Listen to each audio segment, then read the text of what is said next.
Ouch! Aray ko po.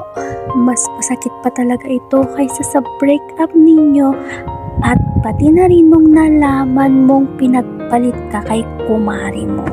Yes guys, ganito ang mangyayari sa inyong mga kuko kapag nakatagpo kayo ng manicuristang bara-bara kung maglinis lamang. So konting paalala lamang po guys, na kapag ganun na yung manicurista nyo ay huwag nyo na siyang balikan pa para maiwasan ang mga ganitong pangyayari.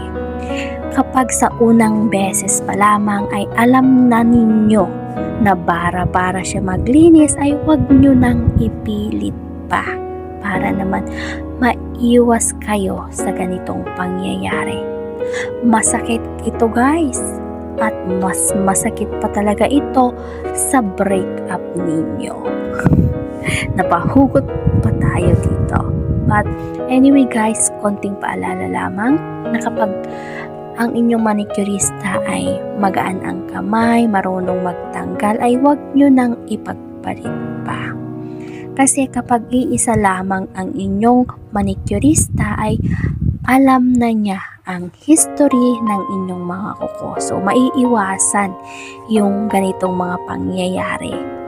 Kasi kapag paiba-iba kayo is paiba-iba rin yung paraan ng paglilinis nila. So mas malaki yung chances na mamaga ito.